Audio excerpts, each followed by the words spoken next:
PTI और हुकूमत के दरमियान मुज़ाकरात में डेडलॉक बरकरार है। डेडलॉक की एक वजह तल्ख बयानात और दूसरी वजह नाकाबिल कबूल मुतालबात का सामने आना है। मज़ीद जानेंगे डॉन न्यूज़ के नुमाइंदे शकील करार से। शकील, मुज़ाकरात के हवाले से क्या तफसीलात हैं?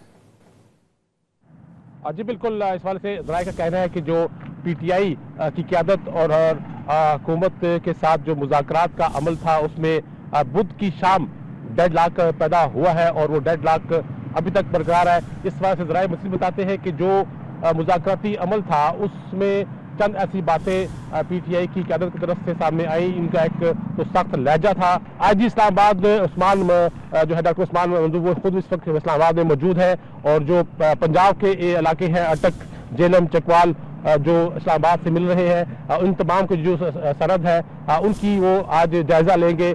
तो देखेंगे कहाँ कहाँ पर क्या क्या इंतजामात हो सकते हैं कि कोई मुजाहिरीन इस्लामाबाद दाखिल ना हो सके पंजाब से, KPK से, ताकि जो मारगवा की पहाड़ियों से जो रास्ता KPK से इस्लामाबाद की तरफ आ रहे हैं तो उनको भी बंद किया जाएगा, क्योंकि गुज़श्ता जो मुजाहरा था उसमें KPK के वज़ीर आला जो है वो इसी मारगा रोड से चाइना चौक तक पहुंचने में कामयाब हुए थे। तो ये इस मरतबा जो पुलिस की हिकमत अमली है वो टोटल मुख्तलिफ है।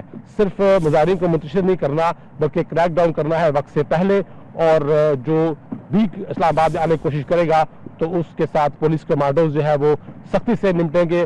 तरबियत याफ्ता जो कमांडोज है पंजाब पुलिस के वो निपटेंगे। रेंजर्स और FC को इख्तियार दे दिए गए हैं एंटी टेररिस्ट एक्ट 1997 की शिक 4 और 5 के तहत। तो इस वक्त जो है सूरत हाल तो कंट्रोल में है, लेकिन अगले 24 घंटे में इस्लामाबाद जो है वो मुकम्मल तौर पर सील हो जाएगा।